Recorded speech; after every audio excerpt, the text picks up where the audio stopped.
puntos muy claves que les hablaba ayer que me gustaría compartir porque creo que esto se viene y más a ustedes que ven tumores sólidos y que se quedan con ese seguimiento al paciente años más tarde, ¿verdad? Y le siguen haciendo uno que otro examen y empiezan a aparecer estas citopenias que uno no sabe para dónde agarrar, ¿verdad? Y cuál es el futuro y cómo lo vemos nosotros. Es un área particularmente de interés para mí, donde me he dedicado pues muchos años, tanto como mieloide crónica, a ver y a estudiar la mielodisplasia. Y pues yo le puse este título, ¿verdad? Porque realmente así me parece, es una enfermedad sumamente heterogénea, enigmático, así como dice el doctor Castro, realmente pues tenemos hay muchas preguntas que aún no podemos resolver, pero al mismo tiempo, al final es una enfermedad que se vuelve muy agresiva y pues que no hay mucho por hacer por el paciente, ¿verdad? Bueno, entonces, no sé si me cuentan, ya corrí la diapositiva, sí está corriendo, ¿verdad? Sí, ya estamos viendo ahí. Bueno, Ujú. ¿qué les parece esta foto? A ver, ¿qué dirían ustedes que es? Bueno, yo creo que todos en nuestras casas tenemos estos cuartos, ¿verdad? Estos cuartos bodegas y como diríamos en buen chapín, pues es un cuarto de chunches, ¿verdad? Ustedes lleno de un montón de cosas. En otros países, pues se les llama liches, ¿verdad? Que también lo hemos oído nosotros. Parece ser que esto de tiliches viene a ser como una onomatopeya de las carretas que antes llevaban un montón de cosas, una gran variedad de cosas, y esas carretas que iban en esos caminos tan llenos de dificultades de tierra con piedras y las cosas metálicas iban sonando y hacían tilín, tilín, entonces de ahí viene la palabra tiliches probablemente, ¿verdad? Entonces, no decía mi maestro siempre en Guadalajara que el síndrome mielodisplásico era el cuarto de tiliches del hematólogo, ¿verdad? Todo lo que no le encontraba explicación, todo lo que no podía entender, esa eh, montón de cuarto de chunches, todo lo tratábamos de encasillar como el síndrome mielodisplásico. Y de alguna manera tenía razón, ¿verdad? Porque es una enfermedad tan heterogénea. Es algo así como cuando uno va con sus hijos con el pediatra y le dice, bueno, ¿y qué fue lo que le pasó? Y le dice un virus, ¿verdad? O sea, no hay más explicación, pues de repente así va siendo el síndrome mielodisplásico, ¿verdad? Un montón de alteraciones que no le damos explicación y que les etiquetamos como síndrome mielodisplásico, pero cada vez lo podemos caracterizar mucho mejor. El síndrome mielodisplásico es un desorden clonal, obviamente, es una enfermedad maligna también, a veces lenta y a veces despacio, donde lo que te vamos a tener es un fallo medular. Bueno, entonces, la característica del síndrome mielodisplásico siempre van a ser citopenias. Eso es una de las características más importantes. Tal vez la citopenia más frecuente va a ser anemia. Y de esta anemia generalmente va a tener volúmenes corpusculares un poquito grandes. Entonces siempre vamos a ver un poquito de macrocitosis en una hematología normal, ¿verdad? La otra cosa que ya a nivel morfológico nosotros los hematólogos, y lo vamos a ver más adelante, siempre se caracteriza por lo que llamamos displasia, ¿verdad? Por cambios displásicos y que lo van a ver ustedes muy obviamente. Y una de las cosas que siempre nos ha preocupado a los hematólogos es que es una enfermedad que va a progresar a una leucemia mieloide aguda y por eso es que era un complemento ideal ver mielodisplasia el día de hoy. Porque ayer veíamos estas leucemias mieloides agudas secundarias, ¿se recuerdan? Entonces, en este caso, sería una leucemia mieloide aguda secundaria a un síndrome mielodisplásico que han diagnosticado previamente. Es un padecimiento bastante frecuente dentro de la hematología. Imagínense hasta 5 casos y van a ver algunas estadísticas que es un poquito más. De hecho, alrededor de unos 50,000 casos en Estados Unidos cada año. Y esta sí se sigue comportando como una enfermedad de personas mayores. Entonces, todas esas anemias que ustedes ven en personas pues de los 60, 70, 80 años, muchos van a ser síndromes mielodisplásicos, ¿verdad? Yo les decía siempre a los estudiantes que en los pueblos siempre dicen, es que este paciente, esta persona tuvo una anemia que nunca se cuidó y se la convirtió en leucemia, pues probablemente han sido síndromes mielodisplásicos, ¿verdad? Que iniciaron con anemia, que nunca se descubrieron bien, nunca se caracterizaron bien y años más tarde se produjo un síndrome mielodisplásico. Como ven ustedes esta foto, pues son médulas hipercelulares. Imagínense ustedes, tenemos hipercelularidad en la médula ósea, pero con citopenias periféricas. Y esto es porque las células están tan mal hechas que se mueren dentro de la médula y o tienen una vida muy corta en la sangre periférica y por lo tanto tenemos las características, lo clásico es ver médulas hipercelulares, como les decía, con citopenias. Si vamos a las características del síndrome melodisplásico, vamos a ver pues las características de los pacientes, como les decía, son personas mayores. El gran factor de riesgo, y por eso era un interés mío de presentárselos, es que pues uno de los factores es haber recibido quimioterapia previa o radioterapia previa. Y las características clínicas podríamos decir que las transfusiones son frecuentes, o sea, esas anemias dependientes de transfusión. Frecuentemente me ven a la clínica a mí, que son pacientes que les han dado B12, ácido fólico por años y nunca se resuelven y que siguen transfundiéndose cada 2, 3 meses, que llegan a 5 o 4 gramos de hemoglobina. Entonces esto ya le hace a uno pensar en un síndrome mielodisplásico, lo que les decía, médulas hipercelulares, y el 50% de los pacientes, si le hiciéramos un cariotipo, vamos a encontrar alguna alteración genética numérica, ¿verdad? Entonces esto es bien importante. Y en la evolución de la enfermedad, siempre se le ha considerado un síndrome que va a evolucionar en la leucemia aguda. Sin embargo, vean ustedes, es bien interesante ver que el 50% de los pacientes con síndrome mielodisplásico van a morir por infecciones, sangrado o por complicaciones de la anemia. Solo un 25% evoluciona a la leucemia mieloide aguda, o sea que nuestro temor más grande probablemente no sea la causa más frecuente de muerte de los pacientes y un 25% mueren de otras causas, que lo vamos a ver también a lo largo de la charla. Síndrome melodisplásico, sin embargo, pareciera ser la punta del iceberg y tal vez estas siguientes diapositivas son lo que más me interesaba transmitírselos el día de hoy, de que cómo estamos abordando estos pacientes, cómo deberíamos de abordarlos idealmente y cuál es el futuro, presente futuro de estas enfermedades. En primer lugar, recuerden ustedes que cuando tenemos una citopenia, el gran reto es ver si esta citopenia es por una enfermedad que no sea clonal o una enfermedad clonal. Entonces, eso realmente es muy difícil de distinguir. Cada vez las personas hacen más hematologías por cualquier cosa, entonces descubrimos muchas citopenias y lo que deberíamos de tratar es de esforzarnos en ver si la persona tiene alguna enfermedad hematológica y muchas de ellas van a ser síndromes mielodisplásicos o bien cualquier citopenia de cualquier otra enfermedad. Y esto lo hace un reto en el diagnóstico para ustedes porque yo frecuentemente estoy diagnosticando cirrosis, pero con una cantidad terrible de pacientes con cirrosis no alcohólica. Entonces muchos se confunden con síndrome mielodisplásico, pero también hepatitis, medicamentos, enfermedades autoinmunes, licor, deficiencias vitamínicas, o sea, todo puede confundirlo uno con síndrome mielodisplásico. De hecho, si ustedes le hacen una médula a un paciente con insuficiencia renal, pueden haber cambios displásicos por eso mismo. Y si le hacen un estudio molecular, van a decir que no es clonal, ¿verdad? Si ya fuera clonal, pues ya entraría dentro de esta clasificación. Entonces, el encontrar un desorden clonal nos va a ayudar más a decir que esta citopenia es de origen hematológico y no de otra enfermedad asociada. Entonces, vean, es un verdadero reto hacer un diagnóstico de un síndrome mielodisplásico.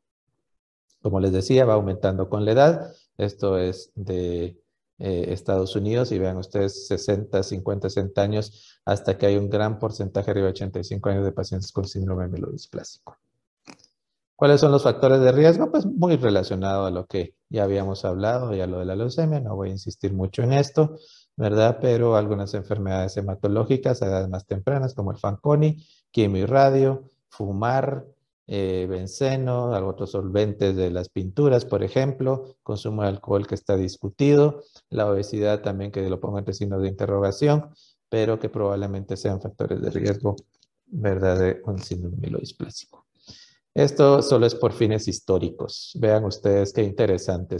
¿Cómo se le llamaba el síndrome mielodisplásico a lo largo de unos bastantes años, ya unos 80, 90 años, como preleucemia? como displasia hematopoyética, anemia refractaria, anemia normolástica refractaria, todos estos leucemia mieloide subaguda, leucemia oligoblástica, leucemia asintomática, y la que más me gusta es esta porque más parece un insulto. Esta es panmielopatía primaria adquirida con mieloblastosis. La verdad es que es una cantidad de nombres como se ha conocido el síndrome mielodisplásico, pero hoy lo tenemos un poco mejor definido dentro de lo heterogéneo que es. Esta es la primera clasificación más formal, ¿verdad? Pero a lo largo de la historia, las clasificaciones desde 1976, que fue la FAB, 82 la FAB otra vez, que ya hizo 5 categorías. De ahí ya se metió la Organización Mundial de la Salud, que son las que más están reconocidas actualmente, y está la 2016 y hay una publicación en el 2020, incluso que no cambia en nada y la vamos a ver más adelante. Pero realmente, ¿cuáles son los criterios para poder definir que un paciente tiene síndrome mielodisplásico? Probablemente que tenga una citopenia sin explicación, que sea persistente, que sea por más de 4 meses, y aquí estoy hablando que puede ser leucopenia, neutropenia, anemia, trombocitopenia, que no tenga ninguna otra explicación. La otra cosa es que debemos de hacer una médula y en la médula pues tener esta displasia, que lo vamos a ver en los ejemplos que les traigo morfológicos, esta displasia al menos en 10 o más de la población que esté afectada. Por ejemplo, si yo tengo anemia, debo de ver displasia en arriba del 10% de la población eritroide de la médula. Esto es un estimado, ¿verdad? Eh, entonces, así ya estamos seguros que es un criterio mayor de síndrome mielodisplásico. Sí se caracteriza por las células inmaduras de blastos. Recuérdense que hablábamos el día de ayer que para definir leucemia aguda es arriba del 20%. Entonces, una mielodisplasia, por definición, tiene que tener menos del 20% de blastos. Entonces, generalmente 5, 6, 7, 12, 15%. Entonces, todo esto nos va ayudando a clasificar el síndrome mielodisplásico y a poder decir y afirmar que la persona tiene un síndrome mielodisplásico, ¿verdad? Y la otra es que si tenemos la posibilidad de hacerle cariotipos, pues deberíamos de tener una normalidad cromosómica clásica del síndrome mielodisplásico. Ahora, muchos pacientes no llenan estos requisitos, ¿verdad? Sino muchos pacientes tienen otras características y entonces estamos en un limbo donde pues no tiene los criterios absolutos de mielodisplasia, pero tiene algo raro que no encaja, ¿verdad?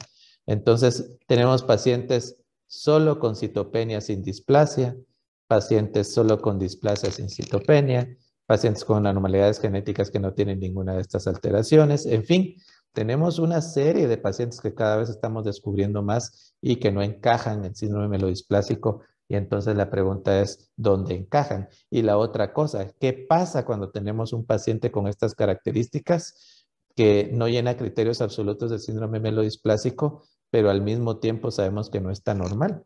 Pues miren la evolución. Muchos evolucionan de una vez a leucemia mieloide aguda, otros a otras enfermedades mieloides, o sea, no al síndrome mielodisplásico, sino que a otras como mastocitosis, otras con aneoplasias mieloproliferativas. Otros raramente dan un tipo de neoplasia linfoide crónica, así muy extraña. Otros desarrollan enfermedades autoinmunes, otras enfermedades inflamatorias extrañas y muchos no les pasa absolutamente nada durante su vida. Y como muchos son pacientes mayores, entonces probablemente fallezcan de otras cosas. Entonces, realmente, ¿por qué estamos ante tantos padecimientos que no podemos encontrarles explicación? Y pues mis siguientes diapositivas les van a tratar de ejemplificar qué es lo que se puede hacer y a dónde está evolucionando todo este conocimiento. Entonces, ¿por qué digo que es la punta del iceberg? El síndrome mielodisplásico, porque hoy por hoy conocemos que hay un montón de estados pre-síndrome mielodisplásicos y esto era uno de mis intereses más grandes de explicarles a lo que vamos y qué es lo que conocemos. ¿Por qué? Porque ustedes en seguimiento de muchos pacientes post-quimio probablemente van a empezar a ver estos tipos de citopenias que hay que ponerles algún apellido en algún momento.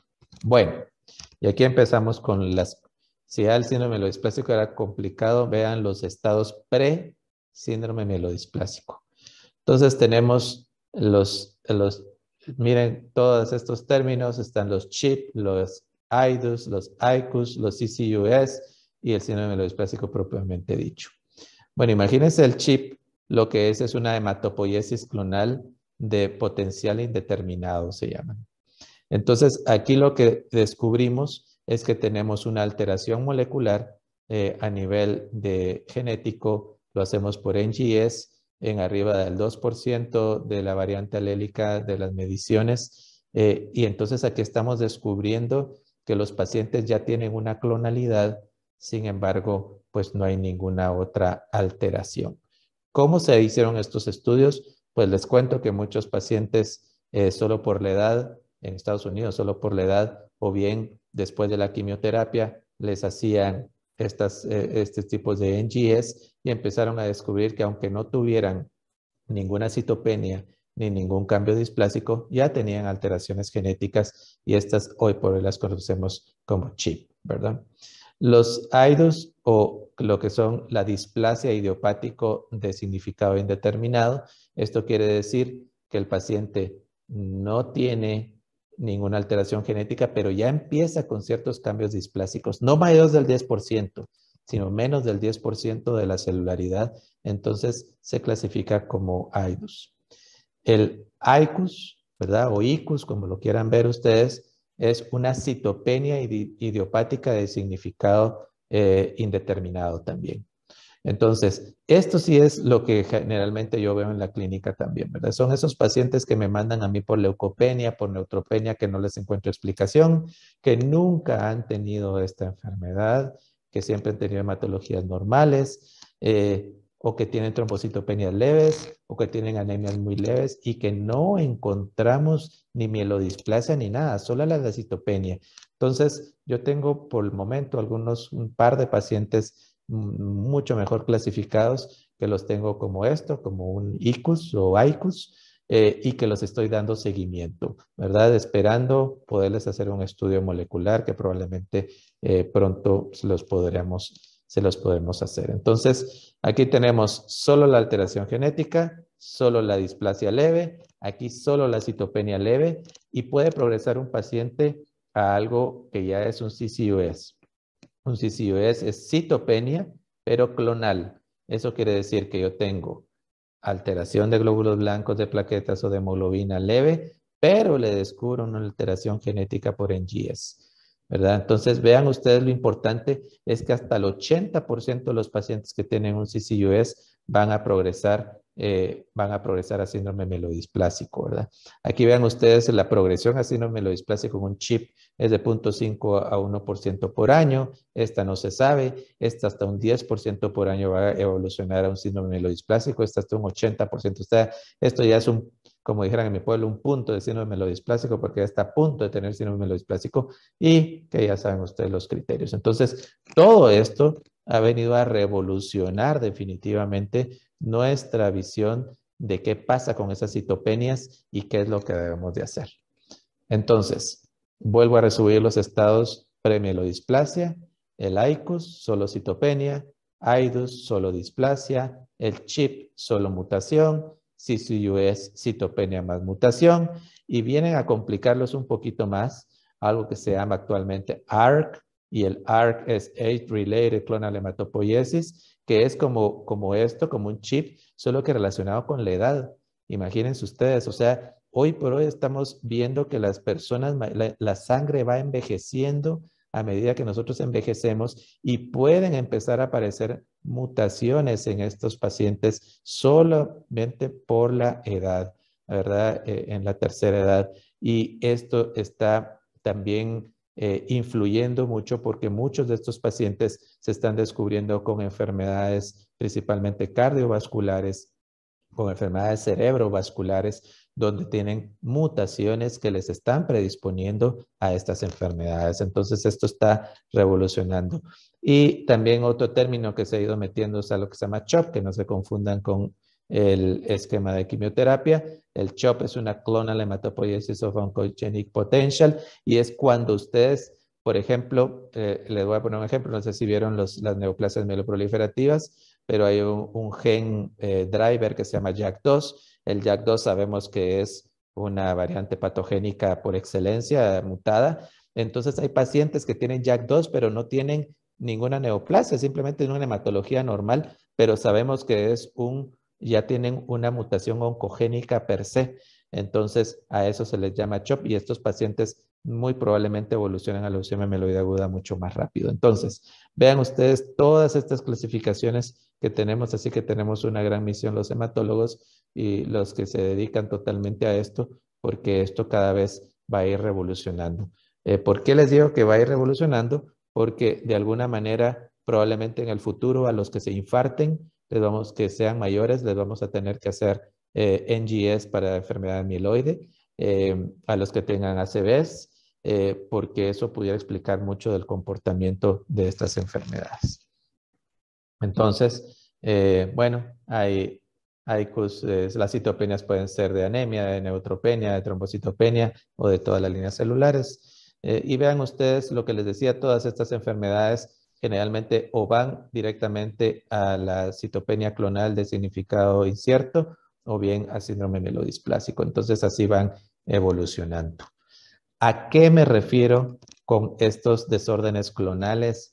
Pues me refiero a todos estos genes. Estos se hacen por NGS. Nosotros tenemos un panel ahorita de 30 genes que vamos a empezar a hacer, como les decía ayer, para el Ministerio de Salud.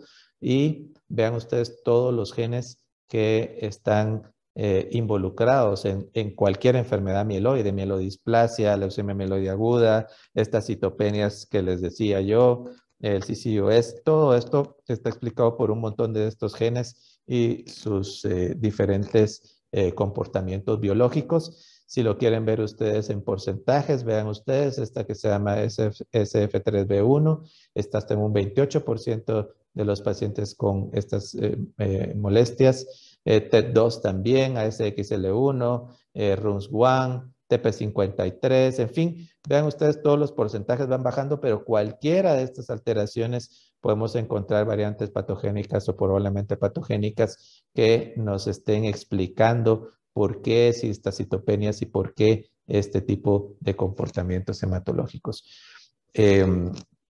Y muchos de estos genes pues tienen que ver diferentes, como les decía, comportamientos biológicos. Por ejemplo, estos son puramente en la epigenética, en la metilación del ADN, como TET2, DNMT3A y DH2I1, y se encuentran hasta un 50% de los pacientes. Vean ustedes estos que están involucrados en el adecuado empalme del RNA, como SF3B1, SRSF2, esto que es en tipos de modificadores de la cromatina, para volver la cromatina cerrada, como SXL1, SH2, y otros que tienen otros comportamientos como en la apoptosis, como P53, STACDOX, RUS1, en RAS y KRAS también, que tienen que ver con esas pequeñas GTPasas. En fin, vean ustedes que podemos definir también el comportamiento biológico y de hecho podemos después, como van a ver más adelante, dirigir tratamientos. Entonces, pareciera ser que hay una marcha oncogénica.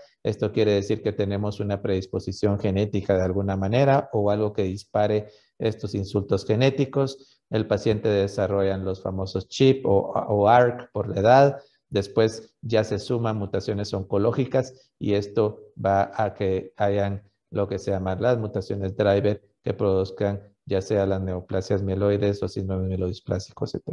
Esto, recuerden ustedes que todas las mutaciones se van predisponiendo más con la edad por el envejecimiento que hay genético, por todos los mecanismos que se van dañando, por el envejecimiento de las células, ya no se replican tan bien. O sea, hay un montón de explicaciones por qué la edad es un factor que influye mucho para que tengamos este tipo de enfermedades. Entonces, ¿cómo aplicar estos síndromes síndrome melodisplásico, todos estos estadios de enfermedad? Pues, ¿qué están haciendo en otros países? Pues realmente están haciendo clínicas de estas citopenias clonales, ¿verdad? Donde se repiten los laboratorios generales, se repiten los estudios moleculares, se estudia la sangre periférica, la médula ósea para ver si el paciente está evolucionando un síndrome melodisplásico u otra enfermedad. La otra cosa es que se les hace una consejería genética en el cual se les indica que no deben de fumar, por ejemplo, porque estarían sumando otros potenciales riesgos de ir sumando más alteraciones genéticas con potenciales mutagénicos. Entonces, que modifiquen su dieta, pues hacer a su edad el ejercicio que se pueda. En fin, tratar de evitar todo lo que sea para evitar que progrese estas alteraciones clonales. Y como les decía, ya hay incluso en otros países donde hay clínicas de seguimiento de las citopenias clonales o de los CCUS, porque están muriendo muchos pacientes de infarto. ¿Por qué mueren de infarto? Se preguntarán ustedes, porque muchas de estas mutaciones lo que provocan son migraciones de macrófagos y una aceleración de acumulación de inflamación en las placas ateroscleróticas y entonces los pacientes están muriendo de riesgo cardiovascular. Entonces, por ejemplo, si tenemos un paciente mayor que por algún estudio molecular se le encuentra un ASXL1 o un TET2, este paciente debería ponerse más atención en darle su aspirina, en darle manejo de lípidos, en manejarle la diabetes, en hacerle estudios cardíacos para evitar que se vaya a infartar, porque la cantidad de pacientes en Estados Unidos, al menos que están infartando con estas citopenias clonales, es bastante considerable. Tanto es esto que están viendo que los pacientes que se están descubriendo de estos no se mueren de mielodisplasia, sino se mueren de infarto. Entonces, imagínense a dónde va esto. Ya hablando del síndrome mielodisplásico en sí, pues ya habíamos hablado quiero mostrarles algunas fotos de qué me refiero con síndrome mielodisplásico. Podemos tener mielodisplasia de la serie eritroide y aquí lo que vamos a ver son estas células enormes. Miren, estas es más normal y vean ustedes qué grandes estos precursores eritroides. Este es gigantesco y multinucleado. Este debería ser más o menos de este tamaño, miren, y vean el tamaño que tiene, es enorme para este estadio de maduración. Aquí también otro precursor eritroide con un nucleolo enorme, aquí tienen otro también enorme. Entonces, a todo esto, este que está como multinucleado, miren, parece más un neutrófilo, pero realmente es un normoblasto policromático como con muchos núcleos. Aquí vean ustedes los puentes que establecen estos con estas membranas citoplasmáticas prolongadas. Todo esto es un cambio displásico de la serie eritroide. Y aquí tenemos los famosos que nos preguntaban cuando eran externos, no sé si los preguntaron a ustedes, pero los con sideroblastos en anillo, ¿verdad? Que son depósitos de hemosiderina que rodean el núcleo. Hoy por hoy, que no lo voy a decir en la plática porque no voy a hablarles mucho de tratamiento, pero cuando tenemos estos sideroblastos, sabemos que tiene una mutación en creo que 80% de los pacientes que se llama SF3B1 y ya hay un medicamento que se llama luspatercept. Estos se caracterizan por anemias severas, entonces luspatercept está aprobado por esto y les está yendo súper bien. Esto lo que hace es un frenado de la maduración de los glóbulos rojos y el luspatercept bloquea una vía molecular que se llama SMAD para estos pacientes lo que hace es inducir maduración y empiezan a mejorar las anemias. Entonces es un medicamento que se está usando bastante bien. Aquí en Guatemala todavía no lo tenemos. Bueno, si tenemos trombocitopenia, tenemos micromegacariocitos. El megacariocito debe ser de este tamaño. Miren este que chiquito y mononucleado. Los megacariocitos deberían de tener este tipo de, como les dijera, como que fuera un clavel, más o menos es el núcleo, ¿verdad? No está separado, pero se ve como varios, como pétalos. Y aquí ven ustedes que este tiene 6 núcleos, ¿verdad? Que está otro también que está binucleado, uno mononucleado, y estos son cambios displásicos. Entonces, todo esto, como de la serie granulocítica también, este es un pseudo-Pelger-Wet, que son bilobulados. Esto es anormal, vean ustedes este núcleo y después un como segmentado gigantesco, este se ve más normalito. Vean ustedes estos que son hipogranulares, se ven grises, deberían estar rosaditos y se ven grises, bandas gigantes y los blastos, ¿verdad? Famosos blastos. Entonces, cuando yo me pongo en la médula a ver un síndrome mielodisplásico, la verdad es que se hace muy complejo porque dentro de la médula normal veo cambios displásicos y tengo que sumar o estimar que sea arriba del 10% de todos estos cambios de cualquiera de las líneas celulares o de 2 o de las 3 para decir si tiene una displasia de qué tipo.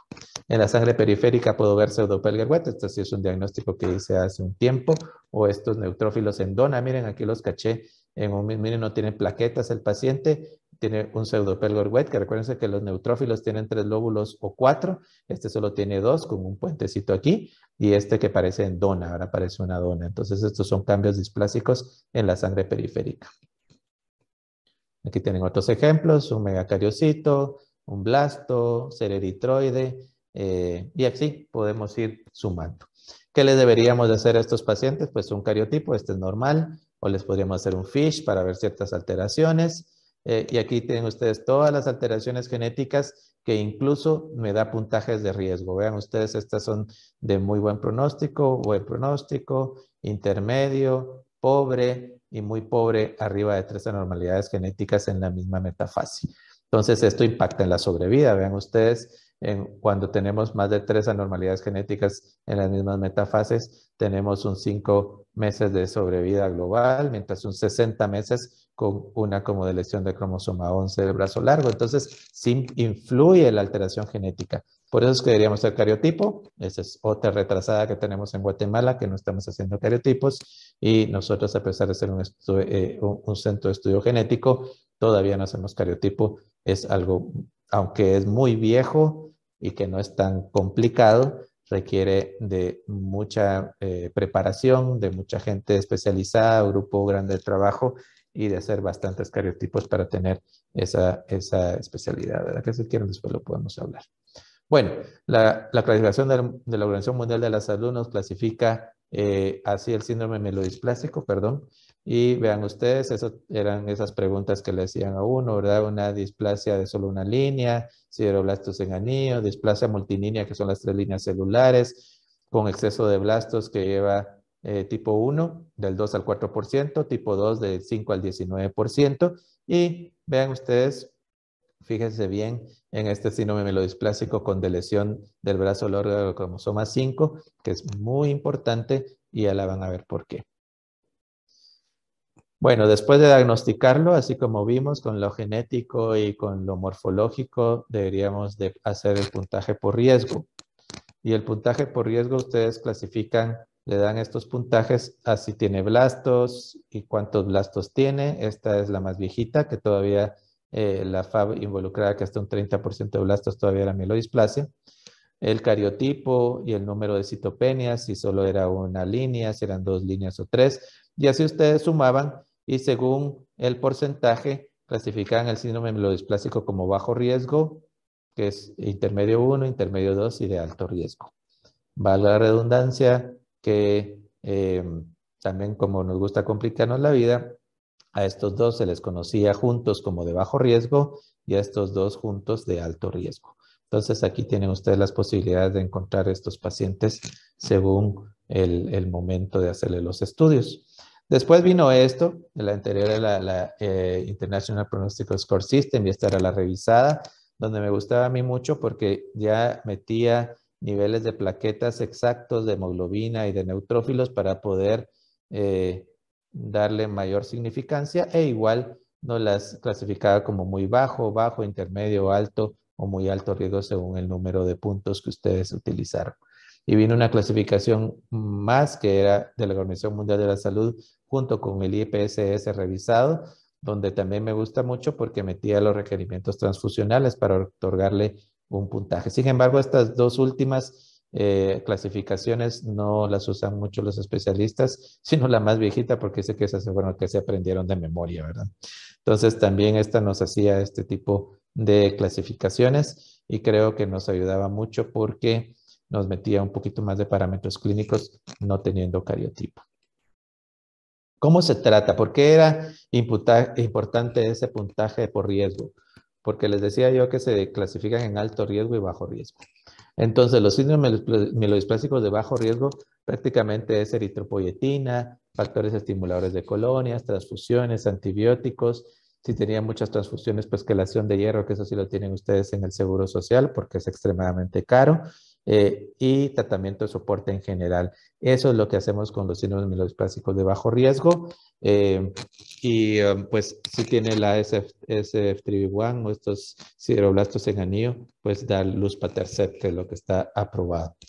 Sin embargo, les decía que dentro de los síndromes mielodisplásticos hay uno que es con esta alteración cromosómica específica, que es el síndrome 5Q-, que es esa de lesión del brazo largo. Y esto, pues, es un síndrome mielodisplásico aparte, que tiene características propias, como por ejemplo la dependencia de transfusión, que sean mujeres, que sean jóvenes, y un bajo riesgo de leucemia mieloide aguda. Entonces, en estos pacientes, si le hacemos un cariotipo o le hacemos FISH, solo vamos a encontrar la de lesión del brazo largo de cromosoma 5. Se van todos estos genes, ustedes vean, ustedes es una parte bastante grande y generalmente se dan en estas regiones, en el Q31, Q32, y se van todos estos genes que pueden ver ustedes acá. Los más importantes son estos, que es este RPC14, que tiene que ver con el procesamiento de los ribosomas a nivel citoplasmático o con microRNAs también.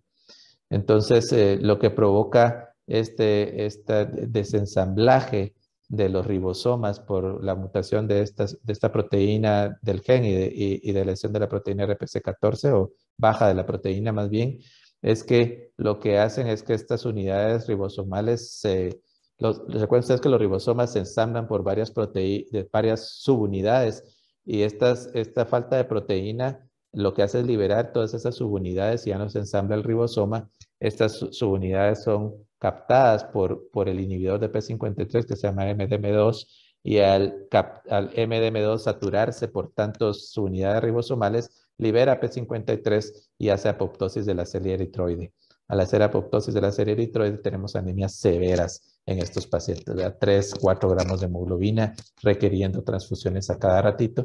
Y al mismo tiempo que también estos genes que tienen que ver con los microRNAs, lo que hacen estos era degradar ciertas proteínas y ahora como ya están bajos, ya no las degradan, estas proteínas se elevan como FLIC1, TRAP, TRAF, y esto es lo que hace una inflamación, un incremento de las plaquetas, porque como les decía, da trombocitosis y una dominancia clonal. Eso quiere decir que si le hacemos por FISH, probablemente vamos a contar un alto porcentaje de positividad para el 5Q- en estos pacientes.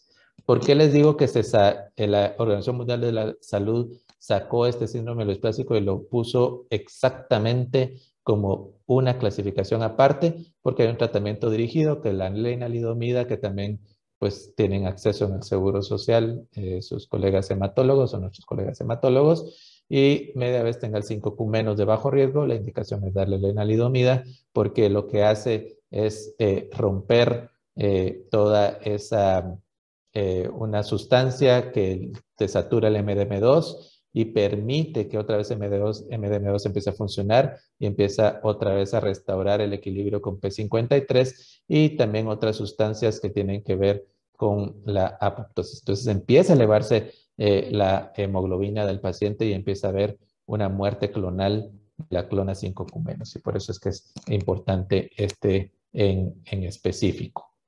Sin embargo, también les decía que tenemos los de alto riesgo y los de alto riesgo, pues lo que se usa todavía es agentes hipometilantes. ¿Y por qué hipometilantes? Porque ya recuerdan ustedes que unos buenos genes bien frecuentes, lo que tenían que ver con la epigenética, lo que hacen es hipermetilar el ADN y al hipermetilar pues van a silenciar genes antitumorales importantes y también silencian genes que tienen que ver con la maduración. Recuérdense que aquí estamos hablando que las células no maduran bien, por eso es que tienen esos cambios displásicos. Entonces, generalmente son por promotores que están silenciados por esta hipermetilación y entonces ustedes al dar un agente hipometilante como azacitidina, lo que van a hacer es estar hipometilando el ADN constantemente de las células, bueno, no el ADN, sino de las regiones promotoras del ADN, y por lo tanto las células empiezan a madurar bien y encima de todo es una quimioterapia, entonces mata los blastos también. Entonces tiene una doble función y vean ustedes el estudio que es el ASA001 que sigue no teniendo rivales por el momento, pues a pesar de que no era la gran cosa, pero aumentaba estadísticamente significativa la sobrevida global de los pacientes con síndrome neoplásico de alto riesgo versus a usar una terapia de soporte. Entonces, todavía sigue siendo el medicamento por excelencia que se usa en alto riesgo. ¿Por qué no es la gran cosa tampoco? Pues porque no todo es una enfermedad muy heterogénea, hay muchas alteraciones genéticas, no solo es hipermetilación, perdón, sino hay otro montón de alteraciones como vieron de las histonas, de apoptosis, en fin, tiene otro montón de explicaciones. Entonces, estamos tratando de la misma manera cosas distintas, pero van a ver la última diapositiva. Los pacientes pueden tener, esto es con muchos blastos, les va también igual, de la misma manera. Y hay otra cosa, un criterio que aquí se llama que es mejoría hematológica. Eso quiere decir que un paciente probablemente no resuelva su mielodisplasia, pero sí incrementa hemoglobina, incrementa plaquetas, incrementa glóbulos blancos. Y vean ustedes, esto es el HI, que es en verde. Solo con mejoría hematológica los pacientes tienen una mejor sobrevida, casi igual que el que tiene respuesta completa. Entonces, la mejoría hematológica es un tipo de respuesta bastante bueno en este tipo de pacientes. Bueno, como les decía, ¿cuál es el futuro? ¿Cómo lo veo yo de todas estas enfermedades y cómo abordarlas? En primer lugar, a pesar que a mí, pues, como saben, a eso me dedico y es lo que me encanta, pero obviamente lo molecular es el presente y futuro, sin duda, y es lo que más me gusta, así que estoy sesgando también, pero eso es lo que yo veo que se va a tener que hacer en todo paciente con estas citopenias, con esta tipo de comportamiento y obviamente con síndrome, con cambios displásicos también. Habría que hacerles los paneles moleculares e idealmente habría que hacerles también el cariotipo, ¿verdad? Que nos ayudaría muchísimo fuera de la médula. Entonces, a estos estados pre-síndrome mielodisplásicos, pues tendría que hacerse un seguimiento. Las citopenias no son tan normalitas, no son tan esperables de que, bueno, que el paciente puede ir pasándola por ahí. No, hay que ponerles atención. Probablemente lo que nos falta es muchísimo más estudios y seguimiento a estos pacientes.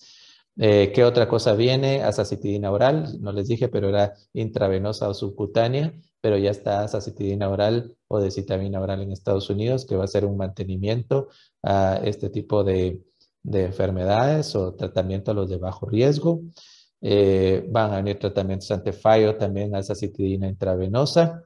Y los tratamientos dirigidos, vean ustedes cómo lo están viendo. Este es en el MD Anderson, pues uno de mis amigos, Guillermo García Manero, que es uno de los líderes mundiales en síndrome mielodisplásico, pues tienen estas clínicas de abordar el síndrome mielodisplásico, y esto es que si es un chip, lo que les hablaba, una citopenia clonal, va a una clínica de chip. Si es ya el diagnóstico de síndrome mielodisplásico, los clasifican en alto riesgo, bajo riesgo, pero luego de eso ven qué es la alteración genética para ver qué medicamento les da.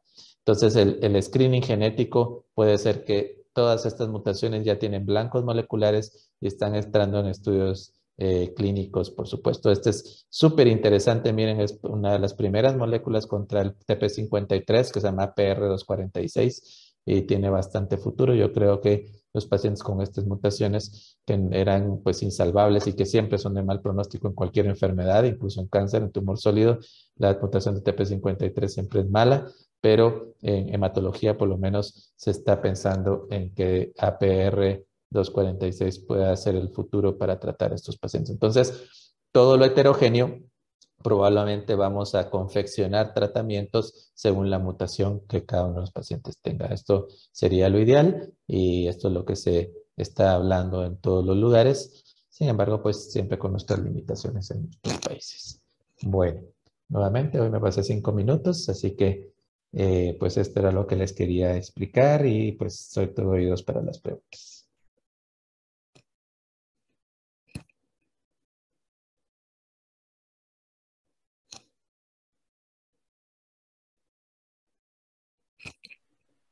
Buenas tardes, doctor.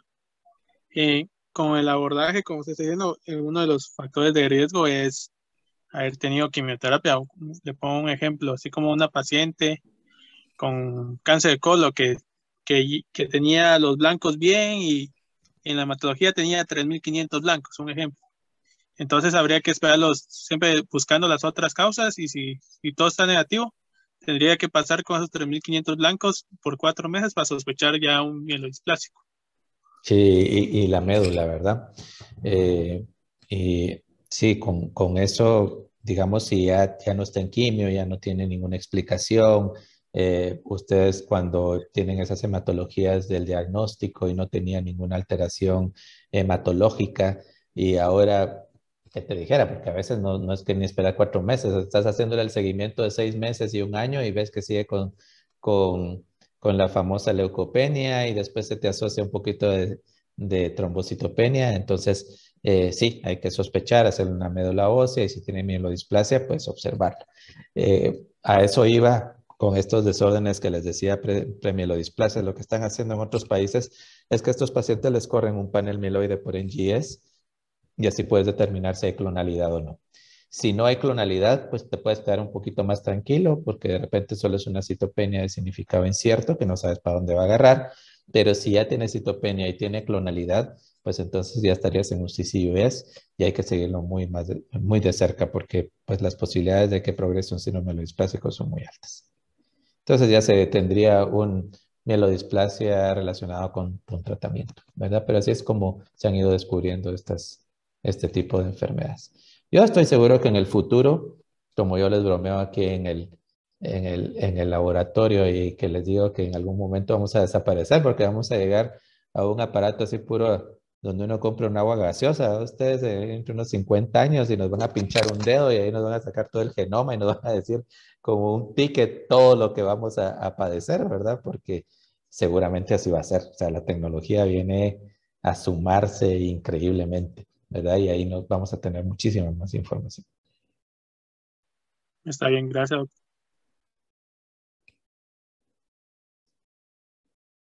¿Algún otro comentario, pregunta? Hoy sí te aclaré un poquito más, Hugo. Sigue siendo una enfermedad muy compleja, ¿verdad?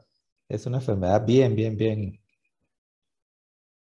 difícil realmente. Sí, pero yo creo que muchas de esas enfermedades no llegan a tanto a manifestaciones clínicas, ¿verdad? Han de haber un alto porcentaje que se queda en los síndromes pre, ¿verdad? Que son esos pacientes que nos contás que te llegan con citopenias pero tampoco tienen anemia para transfundirlos, que no hacen neutropenia grave, que no tienen cirrosis, ni etcétera, ¿no? Sí, Esa, esa es en realidad como el grueso de los síndromes mielodisplásicos, digo yo, ¿no? O sí, tenés sí. como una idea de qué porcentaje evolucionan, Mauricio. Bueno, esto de estas citopenias, como les decía, o las clonalidades, es muy nuevo. Entonces, sí, yo creo que, bueno, ahora que ya lo sabemos y por eso me gusta dar esta charla, porque entre más lo sepamos, más los vamos a distinguir en nuestros países, más los vamos a diagnosticar. Ahora, si me preguntas síndromes melodisplásicos en sí, nosotros, yo creo que sigue siendo algo bastante complejo. Porque le tiene que gustar a uno mucho el microscopio como hematólogo, que es algo que ya no les gusta mucho a los colegas, ¿verdad? O sea, sentarse en el microscopio horas para ver una médula con síndrome melodisplásico no es tan atractivo, ¿verdad? Entonces, a los que nos gusta la morfología, por ejemplo, con el doctor Cáceres, nosotros en San Juan de Dios siempre diagnosticábamos todos los meses síndromes melodisplásicos. Y ahora resulta que nadie diagnostica síndrome melodisplásico, no puede ser, pues simplemente es porque hay que hacer más médulas, hay que sentarse con más tiempo en el microscopio y ahora que tenemos estas herramientas moleculares. Pero sí, es una enfermedad que sí se ve bastante y está relacionada en nuestros países también con insecticidas, herbicidas y todo esto. Y somos un país netamente agrícola, entonces, ¿saben ni cuánta gente en el interior tiene esto? Y hay otra cosa que hoy por hoy también se está presumiendo que uno de los mayores problemas genéticos que vamos a tener a nivel oncológico es la desnutrición. No sé si has oído eso. Entonces, la desnutrición está cambiando la genética en las personas. Y un país sumamente desnutrido, encima de todo, saber, ¿verdad? O sea, en el futuro, con más estudios genéticos, creo que vamos a ir sabiendo un poco más de todo todo esto y el comportamiento verdadero que tenemos. Nosotros estamos muy emocionados. Es el primer año que vamos a hacer un NGS con este panel de 30 genes y ahí les contaré primeramente Dios el otro año cómo nos fue, porque nunca se ha hecho esto en Guatemala. Doctor Villegas, muy buenas noches. Buenas noches, ¿cómo estás? Doctor, fíjese que si los demás ya no tienen preguntas, yo quiero molestarlos y puedo presentarle un caso. Sí, sí. ¿Sí? No sé si no sé si dice mis ahí. compañeros tienen alguna duda.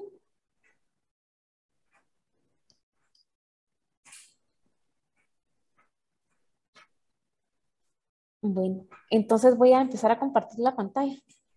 Ujú. Mire la trampa, amor. Sí, ¿verdad? Sí. Lo bueno es que estás vos ahí, vas a poder contestar que te... Ok.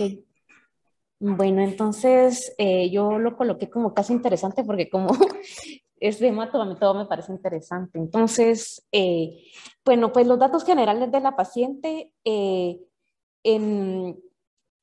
las siglas del nombre es CMLP, es no guatemalteca, de 36 años, soltera, católica, es médico residente de una subespecialidad, no tiene antecedentes familiares de cáncer ni antecedentes médicos. La historia de la paciente es que ella el 22 de septiembre del 2021 se palpa un ganglio. Este ganglio se encontraba, ella menciona que era submandibular derecho. Entonces, debido a que se palpa el ganglio, pues busca atención médica y entonces le realizan tomografías de estadiaje y laboratorios. Entonces, en las tomografías de estadiaje, esta es la tomografía, solo que está de atrás para adelante, pero esto fue lo que conseguí.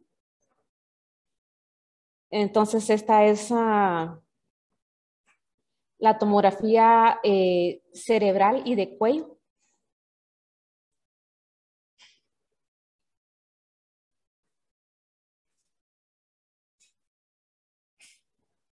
Y esta es la tomografía de tórax y abdomen.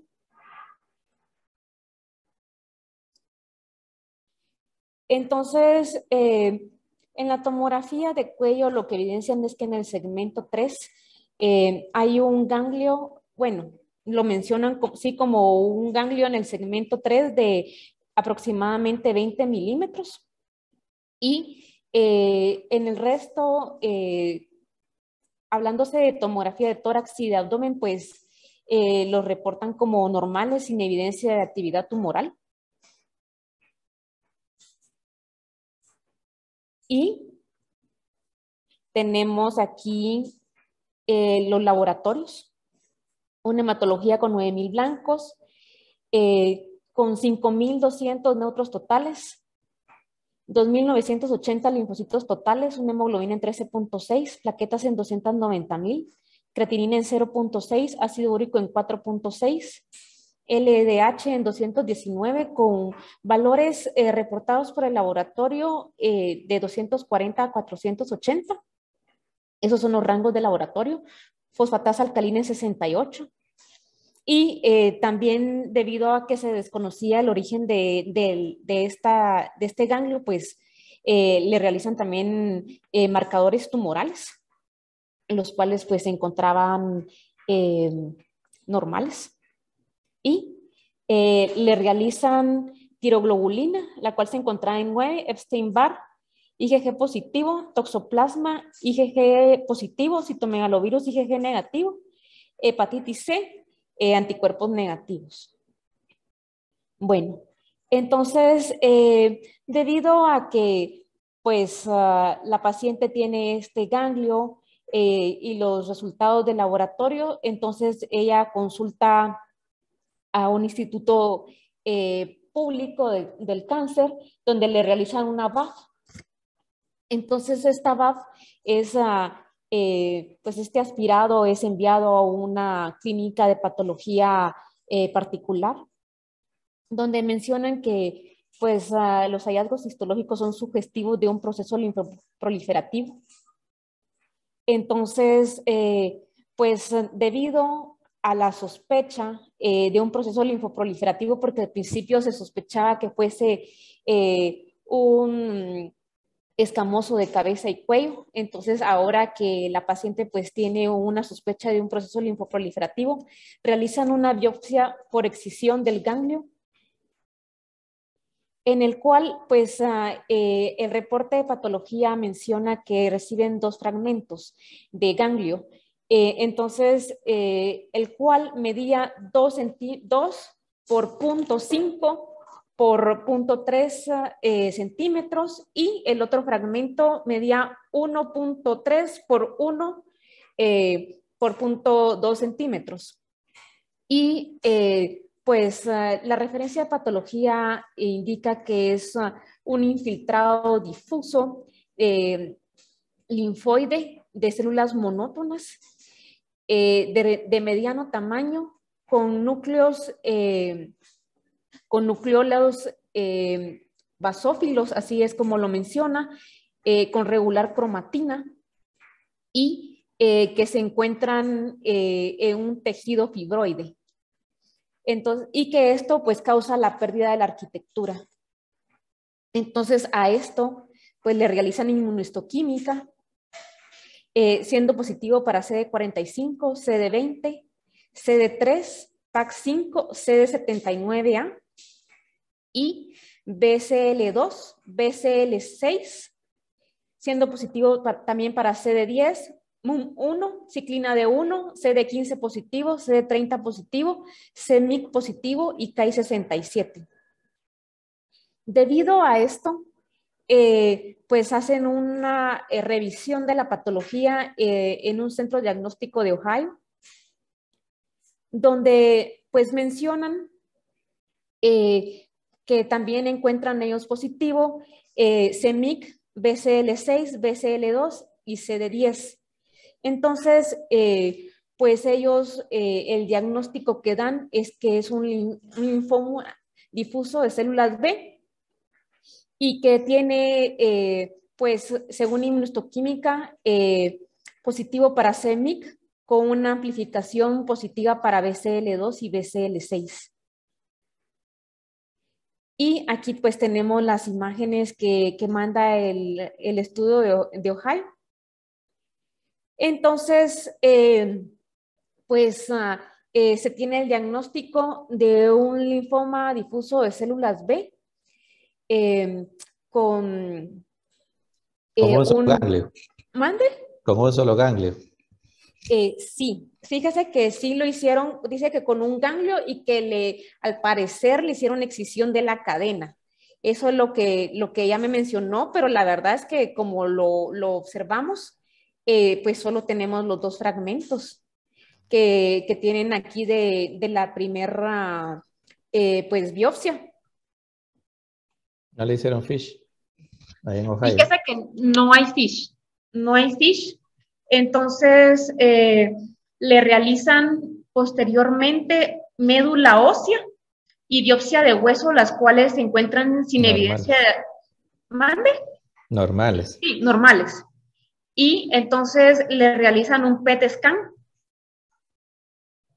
El PET scan, pues, conseguí hoy las imágenes y lo que mencionan es que hay una leve, pues, hiperactividad en el lugar donde se encontraba el ganglio. Mencionan en el lugar quirúrgico, que lo consideran que posiblemente sea tejido cicatrizal. Entonces, y el resto lo reportan como normal. Entonces, solo voy a esperar a que termine pues el video. Bueno, y entonces la razón de presentarlo hoy es, el dilema es, la paciente pues fue diagnosticada como un linfoma difuso de células B con un triple hit por CMYC y por rearreglos en BCL2 y BCL6. Entonces, pues le dieron R-CHOP hace 15 días pero debido a que la paciente pues no es de Guatemala y pues al no ser guatemalteca, entonces no tiene ni INCS y tampoco le pagan. Entonces consultaron con los médicos de Honduras y los médicos de Honduras pues deciden que que ellos lo que le darían sería un ECHOP R. Entonces, ECHOP R. Pero Igual. ¿sí le hicieron fish entonces? No le hicieron fish. Entonces no son hits, ¿verdad? Ni son Son alteraciones. expression. Solo es inmuno. No es triple expresión. Es de triple expresión, ¿no? Sí, así es. Entonces, esa es la razón por la cual traigo el caso al día de hoy. Y quería preguntar, ¿cuál es su opinión? Pero le van a dar lo mismo, R-CHOP. Le van a dar ECHOP R. Solo le estarían agregando el etoposide. Ya. Bueno, estos son linfomas muy agresivos, definitivamente. No sé qué tanto hayan visto ustedes estos linfomas con doble expresión o doble hit, y los triples pues prácticamente se comportan igual. Supuestamente algunos grupos dicen que el double expression y el doble hit pues es peor el double hit, ¿verdad? Pero realmente el comportamiento biológico es sumamente agresivo. Y en otros lugares son pacientes que son candidatos a autotrasplante, ¿verdad?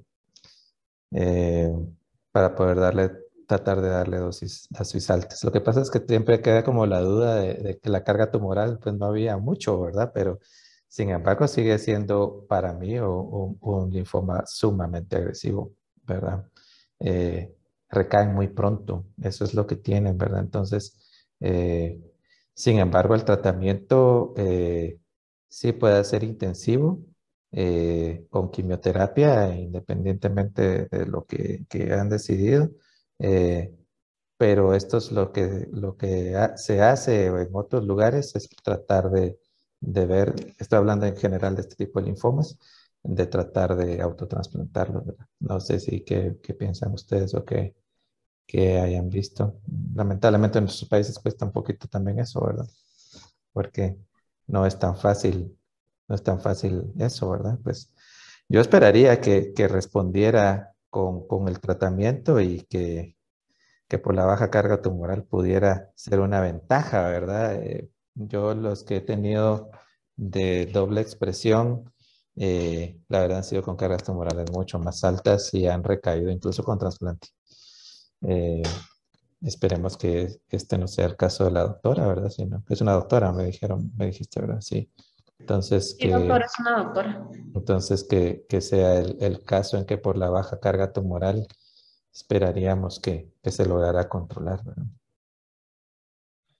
Pero decía de dilema, Karin, ¿cuál es el dilema? ¿Se tiene que tratar? ¿Hay que tratar? Sí. No, el dilema es que ella no sabe qué hacer, si regresarse a Honduras para recibir el ECHOP R o si quedarse aquí en Guatemala y recibir R-CHOP. Pero si es residente, ¿no acredita ISPOS? No, porque es de Honduras. No, porque es extranjero. Sí. Pues que se regrese y que se trate y todo, que pida permiso en la U, todo se trata. La otra cosa es que creo que debieran de preguntarle a la doctora Torcelli, ella a veces tiene rituximab en el Roosevelt, para que continuara con sus tratamientos. Ahora pudiera ser también con el doctor Yulín, algunas veces también tiene rituximab en el San Juan de Dios, y que fuera una de las oportunidades de tratarla. Creo yo que esa sería una de las cosas, ya que no cotiza Seguro Social, pero yo sé que en algunos de estos centros a veces tienen el monoclonal, porque eso sería bien importante, ¿verdad? Bueno, muchísimas gracias, doctor. Sí, con gusto. Ahora, con este caso, Mauricio, no consideraría darle radioterapia. ¿Por qué? Consolidarlo. Sí, digamos que como se pensaba antes, era que es una etapa 1, ¿verdad? En árbol, y que lo podías tratar únicamente con radio, digamos. ese por ser CD20 positivo tiene que llevar también quimio. Ese sería como el razonamiento, digamos. Yo más pensaría por Por la, el por tema la del tumor. genética, sí, Sí. sí, por ser tan agresivo. La verdad que si no le das, aunque no tenga síntomas B, creo que el tratamiento sistémico, en este caso, yo no me arriesgaría a dejarla solo con una terapia local, porque es muy probable que haya células por más lados y que recaigan muy pronto. Entonces, creo que sí sería lo mejor, aunque tenga un PET negativo, tratar de ver si se logra hacer algo. Más si no tiene posibilidades eh, que no las vamos a tener, pues que la indicación del trasplante, pues en nuestros países no tenemos y al mismo tiempo que por la carga tumoral realmente habría que hacer una buena clínica de tumores ahí, ¿verdad? Pero creo que sí, yo sí no me quedaría tranquilo por ser un triple expresión. La otra cosa que yo le aconsejaría a la doctora, ya no busque más opiniones, porque ya Sí, por eso se hizo la médula haciéndose un PET. Yo creo que lo que hemos visto es que si tiene un PET negativo, pues no hay necesidad de hacerle una médula ósea en una etapa temprana. No sé qué opinas vos, Mauricio. ¿Verdad? Se hizo Entonces, la médula antes del PET. va mm, con uno y va con otro y cada quien le va poniendo sí, su punto sí, sí, de acuerdo totalmente. Mejor y debería de tratarse realmente donde la traten mejor, ¿verdad? Pero hacerlo, definitivamente. Pues sí, porque si en Honduras tiene acceso a toda la Full. terapia, pues que se vaya, está en juego su Su vida. vida, Sí, no es la gastro ni nada, ahorita hay que curarse. Ajá. correcto. Sí, sí, de acuerdo totalmente. Bueno, muchísimas gracias, doctor, y Sí, disculpe con la voz. gusto. No, no tengas pena, con mucho gusto. Pero Mauricio, te iba a preguntar ahí sobre este, este, esa secuenciación no es la misma que usan para tumores sólidos, No, la que les vas a hacer. Y, y, y para tumores sólidos, no te acordás cuáles genes secuencian. O sea, no, dejamos de hacer, sí, te mentiría, no me acuerdo todos los genes que teníamos, pero teníamos TP53 que estaba incluido, estaba APC, eh, y de ahí te mentiría. No me acuerdo todos los. Eran 26 genes que hacíamos, eran 26 de Illumina. Pero les soy honesto, lo dejamos de hacer porque, eh, bueno, como todo en Guatemala, a veces con todas las buenas intenciones, pero se empieza al revés, vamos, entonces no teníamos patólogo. Entonces realmente secuenciar tumor sólido, estando rogándole a un patólogo a distancia que te mande una buena muestra, buenos cortes, que seleccione bien el material y nosotros sin estar seguros de qué lado era, o de qué región estábamos secuenciando, se nos complicaba mucho. Entonces, lo que hacemos ahora es que tenemos dos tipos de paneles, este que es el mieloide y uno de tumor germinal, perdón, de línea germinal para cáncer hereditario. Y ahí sí tenemos también 26 genes, pero todos son de, de ¿cómo se llama?, de cáncer hereditario. Entonces es más fácil porque son muestras de sangre, que no nos complicamos, de ahí hacemos la extracción y realmente ha tenido mejor acogida, que ese fue otro problema, ¿verdad? O sea, tenían este panel de genes tus colegas de los hospitales públicos y nunca lo usaban, pues, o sea, hay que rogarlos para que nos mandaran una muestra y cómo se